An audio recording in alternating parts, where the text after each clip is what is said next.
My mommy has been missing for 3 days, the toddler cried. Then the billionaire opened the door. A little girl stood at the top of the basement stairs, tugging on the sleeve of a billionaire, tears running down her small face. My mommy has been missing for 3 days, she whispered, her tiny hand shaking as she pointed toward the locked door below. He had trusted the woman he was about to marry with everything. His home, his heart, his family. But in the next 60 seconds, one door would change all of that forever. What he found behind it would break him, and it would prove that sometimes the people closest to us are the ones we should have watched the most. Before we dive in, tell us, what country are you watching from today? Drop your flag in the comments. We love seeing where you're all tuning in from. This story today is one you will not forget. It's about trust, betrayal, and a little girl brave enough to save the person she loved most. Let's get into it. A 3-year-old doesn't lie. That's what everyone kept forgetting. James Whitfield had built his entire empire out of control. At 45 years old, he ran 3 companies, sat on the board of 2 more, and owned a mansion on the edge of a quiet Georgia town that looked more like a small country than a house. Marble floors. A wine cellar bigger than most people's apartments. A view of rolling hills that stretched out further than the eye could follow. He had everything money could buy. What he didn't have, what he had never quite managed to hold on to, was peace. James had lost his wife 6 years earlier. Cancer.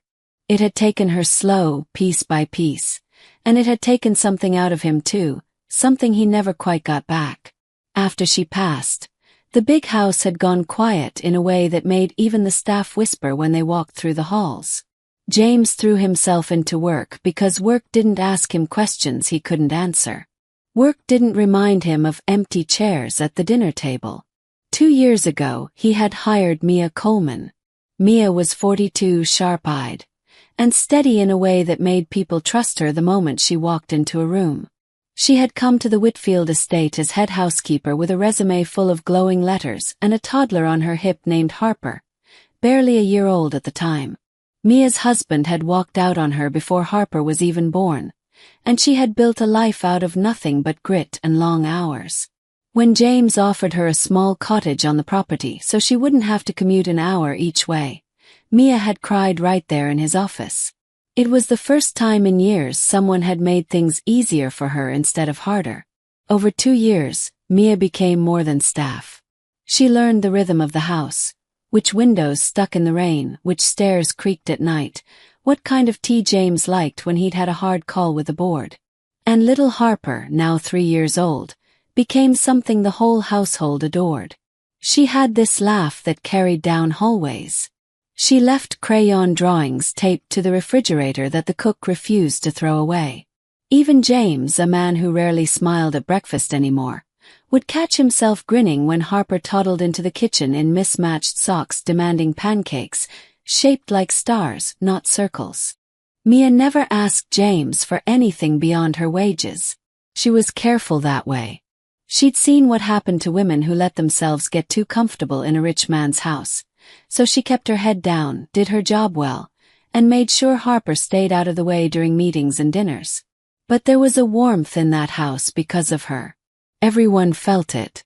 Everyone, that is, except the woman who arrived 8 months ago and decided she didn't like sharing James's attention with anyone, especially not the help. Victoria Hale was 28 years old, stunning in the kind of practiced camera-ready way that made people stop and stare, and she had come into James's life at a charity gala where she'd accidentally spilled a glass of champagne on his jacket. James, lonely in a way he didn't like to admit, had found her charm intoxicating. She laughed at his jokes. She asked about his late wife with what seemed like genuine tenderness. She told him 3 weeks in that she had never met a man who made her feel so safe. James proposed 5 months later. Everyone around him, his lawyer, his sister, even his own driver, had quietly suggested he slow down. James hadn't listened. He was tired of being alone in that big house, and Victoria filled the silence. But almost as soon as she moved in, the silence was replaced with something else. Started small. Victoria complained that Mia looked at her the wrong way. She said the house didn't run efficiently enough, that Mia was too familiar with James, that a toddler running through a house this size was a liability and an embarrassment when guests came over. James brushed it off at first.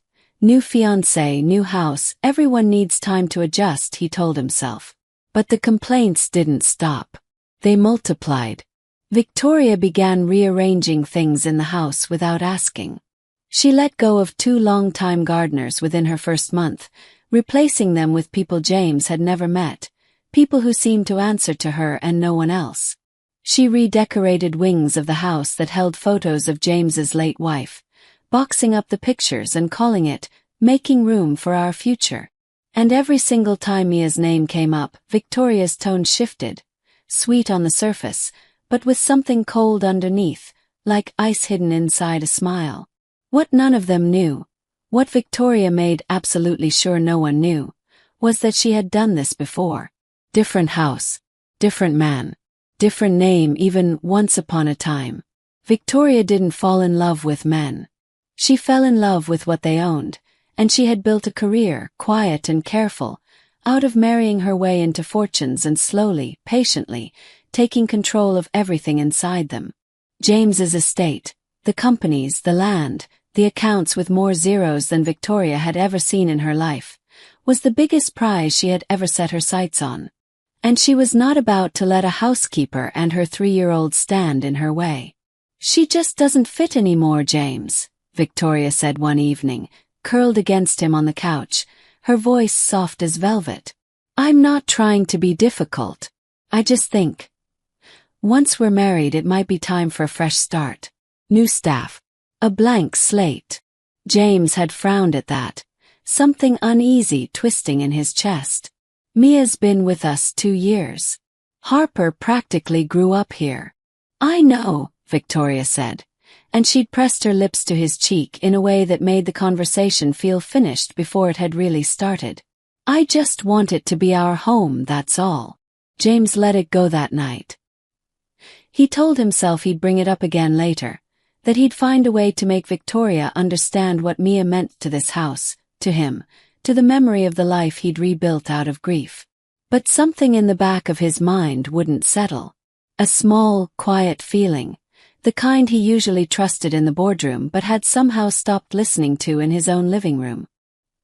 He didn't know yet that a war had already begun in his house, one being fought entirely without his knowledge, in hallways and kitchens and empty rooms while he sat in his office reviewing quarterly reports. He didn't know that his fiancée had already made up her mind about what needed to happen to the woman and the little girl standing between her and everything she wanted. He didn't know that in just a few weeks, his own house would nearly swallow the person who had brought it the most light. Do you think James should have listened to that uneasy feeling sooner? Let us know in the comments below. Some people smile the widest right before they strike. The weeks that followed were quiet on the surface, the way the ocean looks calm right before a storm rolls in. Victoria stopped mentioning Mia directly to James. She had learned, quickly, that pushing too hard only made him defensive, protective even. So she changed her strategy. If she couldn't get James to fire Mia, she would make Mia's life difficult enough that the woman would leave on her own. It started with small, cruel things. Victoria would move items in the kitchen and blame Mia for disorganization in front of James. She'd leave impossible tasks with impossible deadlines, reorganize the entire East Wing library by morning, have the guest rooms repainted before a dinner party that was announced with barely a day's notice, and then sigh dramatically when things weren't finished exactly to her liking. She docked Mia's hours twice, claiming budget cuts James had supposedly approved, though James had approved no such thing. Mia never knew because Victoria made sure those conversations happened when James was traveling for work. Mia noticed the shift, of course. She wasn't foolish. She'd worked in enough houses over the years to recognize the particular chill of a woman who saw her as competition, even though Mia had never once looked at James as anything other than her employer. A kind one at that. But Mia needed this job. She needed the little cottage on the property, the steady paycheck, the health insurance that covered Harper's asthma medication. So she swallowed her pride and kept working, harder than ever, hoping that if she simply did everything right, the tension would eventually ease. Didn't. Harper, meanwhile, remained blissfully unaware of the storm brewing around her. She still ran through the halls chasing the cook's old cat, still left her stuffed rabbit in odd places, the mailbox once tucked inside a kitchen cabinet another time, and still charmed nearly everyone she crossed paths with. Everyone except Victoria, who had started giving the little girl a tight, thin-lipped look whenever she wandered too close. One afternoon, Harper had toddled into the sitting room where Victoria was on a video call with someone Mia didn't recognize. A man in a sharp suit, speaking in low, clipped tones about properties and timelines and once the ring is on her finger. Harper, curious as 3-year-olds are, had reached out and grabbed a decorative glass bird off the side table, turning it over in her small hands. "Put that down," Victoria hissed, covering her phone's microphone. But Harper, startled by the sharpness in her voice, fumbled the bird and it slipped from her fingers, shattering against the hardwood floor. Victoria's reaction was swift and cold. She grabbed Harper by the arm, not gently, and marched her out into the hallway, calling for Mia in a voice loud enough that half the staff heard it. When Mia came running, she found her daughter crying, a thin red mark already rising on her small wrist.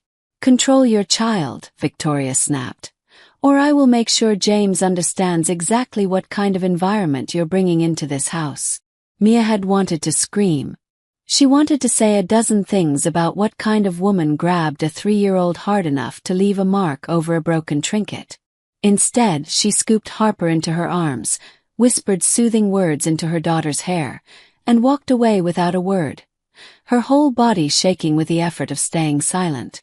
That night, Mia sat on the edge of her bed in the cottage, Harper finally asleep beside her, and stared at the small mark still visible on her daughter's wrist. She thought about quitting. She thought about it seriously, packing their 2 suitcases and driving until the Whitfield estate was nothing but a memory in the rearview mirror. But then she thought about Harper's asthma inhalers, about the steady security this job had given them after years of scraping by, about James, who had never been anything but decent to her, who didn't even know what was happening in his own house. She decided to tell him. Just once, calmly, honestly. He deserved to know. The opportunity came 2 days later, a quiet evening when Victoria had gone into the city for a spa appointment. James was in his study, reading glasses pushed up into his graying hair, a mug of coffee going cold beside a stack of papers. Mia knocked softly. "Mr. Whitfield, can I speak with you for a moment? It's about Harper." "And Victoria." James looked up, something careful crossing his face. "Of course. Sit down, Mia." She told him everything. The broken bird, the grip on Harper's arm, the reduced hours, the impossible tasks. She kept her voice steady, factual, careful not to sound accusatory even though every word cost her something. James listened without interrupting, his jaw tightening more with every sentence. When she finished, he was quiet for a long moment. "I had no idea," he said finally, his voice low. "I'm Mia, I'm so sorry. I'll talk to her. This isn't who I want this house to be." Relief washed over Mia, so strong it nearly brought tears to her eyes. "Thank you," she whispered. "I just needed you to know." James kept his word. That night, when Victoria returned, he confronted her, gently at first, then more firmly when she tried to twist the story, claiming Harper had attacked her with a glass bird, that Mia was manipulating him against her. James didn't buy it. Not entirely. But Victoria cried, real tears sliding down her cheeks, and told him she was scared. Scared that he cared more about his housekeeper's feelings than hers. Scared that she'd never truly have a place in this house as long as Mia and Harper were there as a constant reminder of the family he'd had before her. It worked, at least partially. James softened. He told Victoria he loved her, that he wanted her to feel at home, that they'd figure out a better arrangement together. He did not, however, ask Mia to leave. And that, more than anything, told Victoria something important. James still valued Mia, which meant Mia was still an obstacle. And obstacles, Victoria had learned a long time ago, needed to be removed. Quietly. Completely. Before they became a real threat to everything she had spent months building toward. She just needed the right moment. And she was very, very good at waiting for those. Have you ever had to speak up about something you were afraid to say out loud? Tell us in the comments. We read every single one. And then, in a single afternoon, everything changed. 3 weeks passed in an uneasy calm. Victoria was sweeter than she'd ever been. To James, at least. She brought him coffee in the mornings, asked about his day with what looked like real interest, laughed a little too loud at his jokes during dinner parties. To anyone watching from the outside, she looked like a woman deeply, happily in love. To Mia, she said almost nothing at all. And that silence was worse than any argument.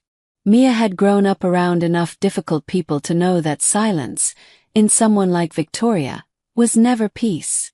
It was a held breath. Pause before something worse. She was right to be afraid. It happened on a Thursday, the kind of gray, humid afternoon that made the whole house feel heavy.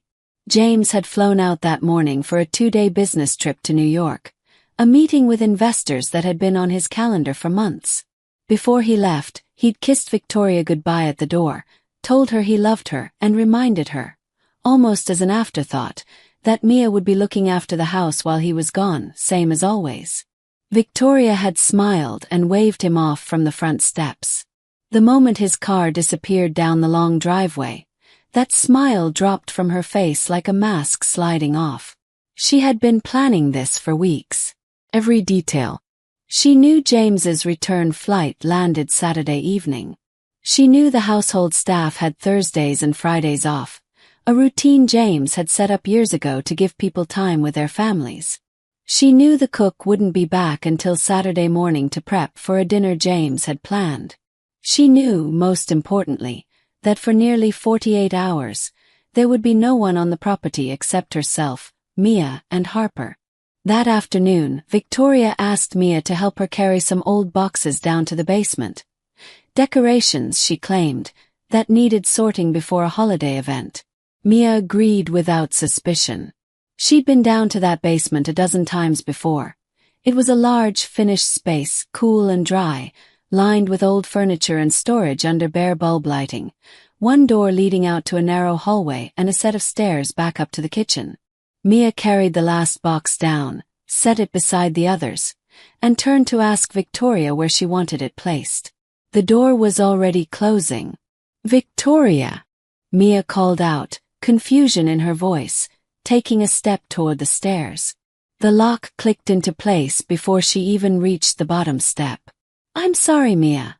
Victoria's voice came through the door, flat and cold in a way Mia had never heard from her before, all the sweetness gone completely. "I really am. But you should have taken the hint months ago. Victoria, open this door right now. Harper is upstairs, she needs me." "Harper is fine. For now."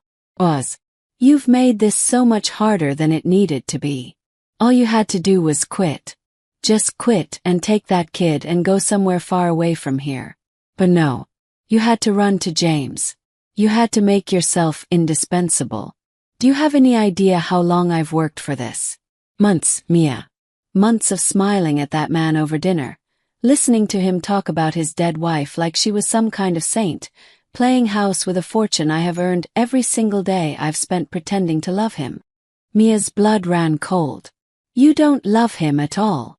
Love is for people who don't need anything," Victoria said, almost laughing. "I need a lot of things, Mia. And you and your daughter are the only two people standing in the way of me getting them." Mia pounded on the door, screamed for help even though she already understood, with sickening clarity, that there was no one left in the house to hear her. She heard Victoria's footsteps retreating up the stairs, and then, worse than anything, she heard the sound of a second lock, a deadbolt from the sound of it, sliding into place at the top. She was trapped. Mia searched the basement frantically, But Victoria had planned this carefully. The single window was small, high, and barred. Decorative iron installed years ago by James's late wife for security. Never imagined it would one day be used against the very household it was meant to protect. There was no phone down there. No way to signal anyone. Just old furniture, a single bare bulb, and the growing, suffocating panic of a mother separated from her 3-year-old daughter with no way to reach her. Upstairs, Victoria found Harper in the playroom, sitting cross-legged with her stuffed rabbit, humming to herself. "Where's Mommy?" Harper asked, looking up with wide, trusting eyes. Victoria crouched down, and for just a moment, something almost like guilt flickered behind her eyes, gone as quickly as it appeared. "Mommy had to go somewhere for a little while, sweetheart. You're going to stay with me." Harper's small face crumpled with worry, but she didn't cry, not yet. She simply nodded, the way children do when they trust the adult in front of them even when something feels wrong deep in their gut. Victoria kept her fed, kept her clothed, kept her physically safe in the technical sense. She wasn't a monster in every way, she told herself, just a woman doing what needed to be done. But she kept Harper close, kept her from wandering near the basement, kept a careful, watchful eye on the little girl over the following day, waiting for James's return, already rehearsing the story she'd tell him. Mia quit suddenly. Left in the night. Couldn't handle the pressure of the job. Something believable. Something that would close the door on Mia Coleman forever and leave Victoria standing exactly where she wanted to be, alone with James and everything he owned. But Victoria had underestimated one thing. 3-year-olds notice more than adults think they do. And they remember the people they love, even when someone tries very hard to make them forget. By Friday night, Harper hadn't seen her mother in over 24 hours, and no amount of distraction, toys, or gentle lies from Victoria could quiet the small, persistent ache growing in her chest. She kept wandering toward the kitchen, toward the basement door. Standing in front of it, small hand pressed flat against the wood, whispering, "Mommy," into the silence on the other side. What would you do if you were in Mia's place, locked away with no way to reach your child? Tell us honestly in the comments. By the second night, the little girl had stopped asking questions and started looking for answers herself. Down in the basement, Mia had lost track of exact hours, but she knew it had been more than a full day. Her wrists were raw where she'd tied a length of old curtain rope around them in a desperate, half-formed idea of freeing herself by working the knots against a rusted nail on an old shelf. Victoria had bound her to a wooden chair sometime during the first night, tightening the restraints herself with a calm, businesslike efficiency that still made Mia's stomach turn to think about. The basement had grown cold. Her throat was dry from calling out, from crying, from praying in whispered fragments to a God she hoped was still listening. But it wasn't fear for herself that consumed her most. It was Harper. Every hour that passed, the image of her daughter's small, frightened face grew louder in Mia's mind than any physical discomfort. She thought about Harper's inhaler, tucked in a drawer in their cottage that Victoria likely had no idea existed, and prayed her daughter's asthma stayed quiet, that the stress of this wasn't triggering anything in that small body. She thought about all the mornings Harper crawled into her bed asking for pancakes shaped like stars.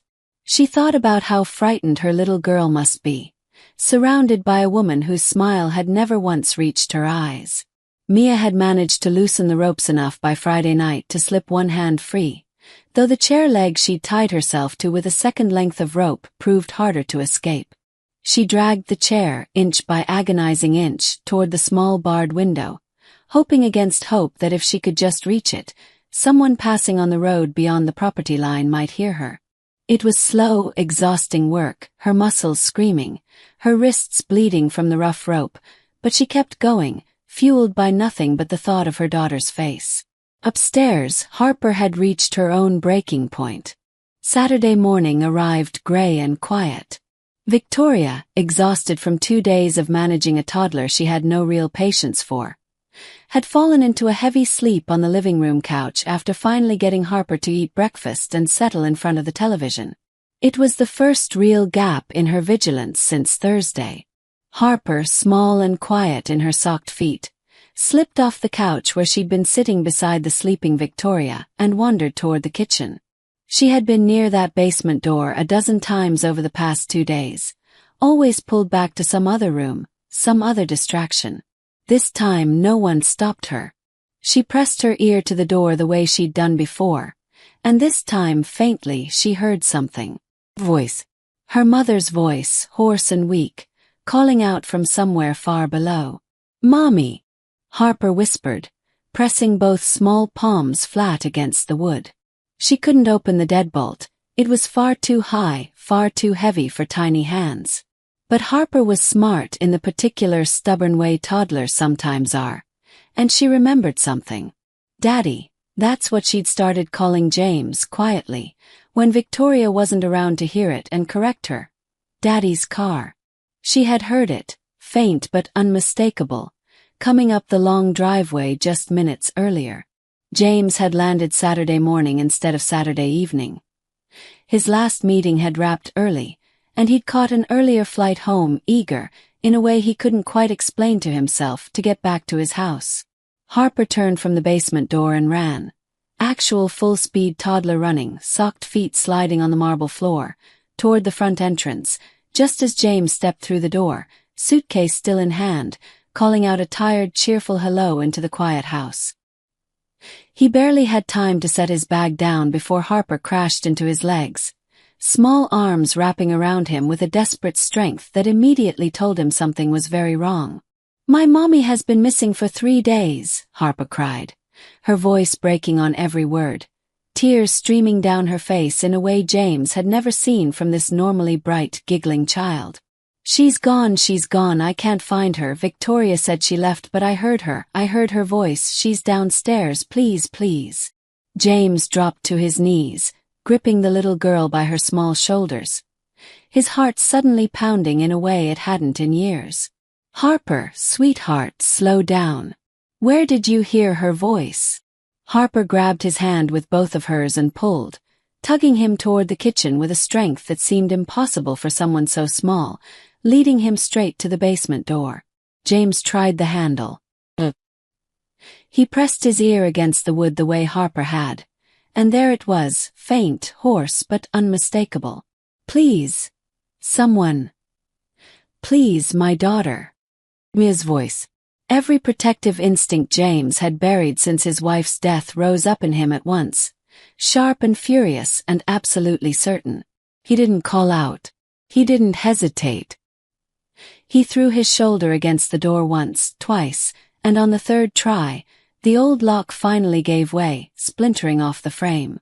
James took the basement stairs 2 at a time, Harper close behind him despite his instruction to stay upstairs, and what he found at the bottom made his blood run cold.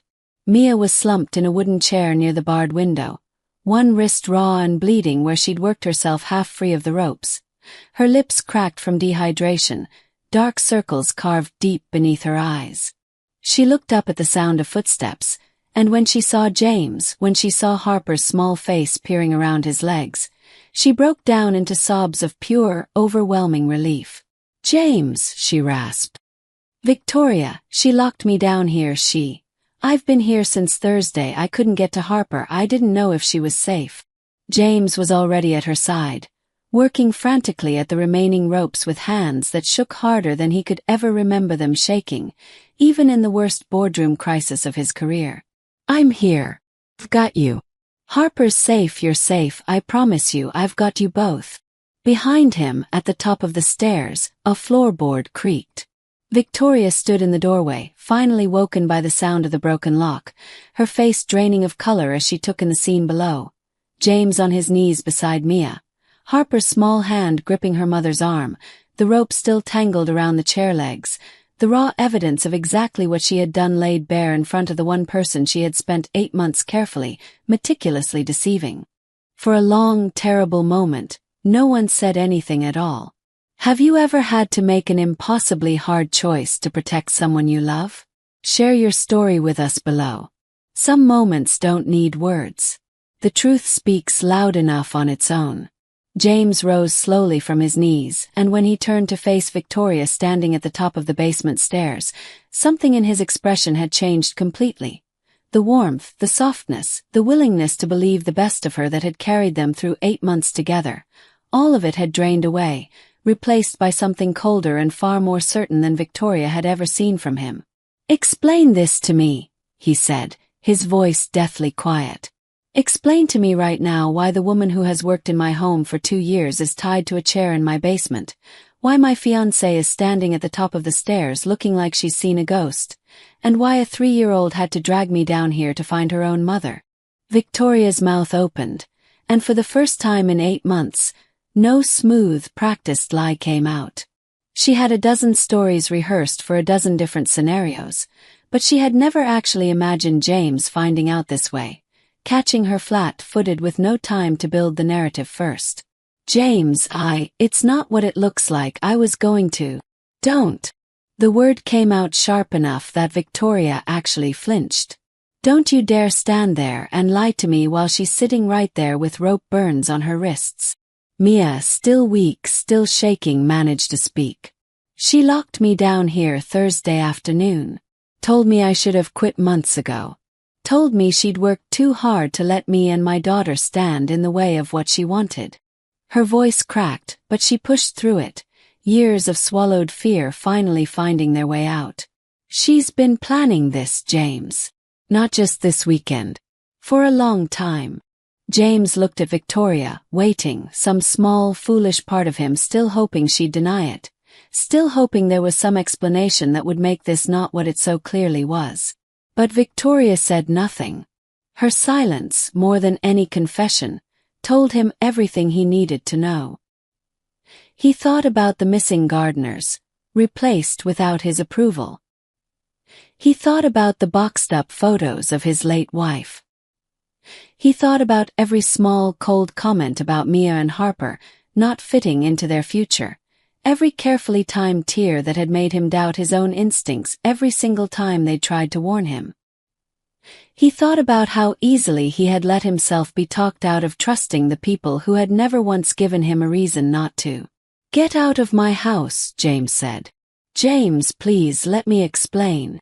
You had 8 months to explain yourself honestly. You chose lies instead. Get your things.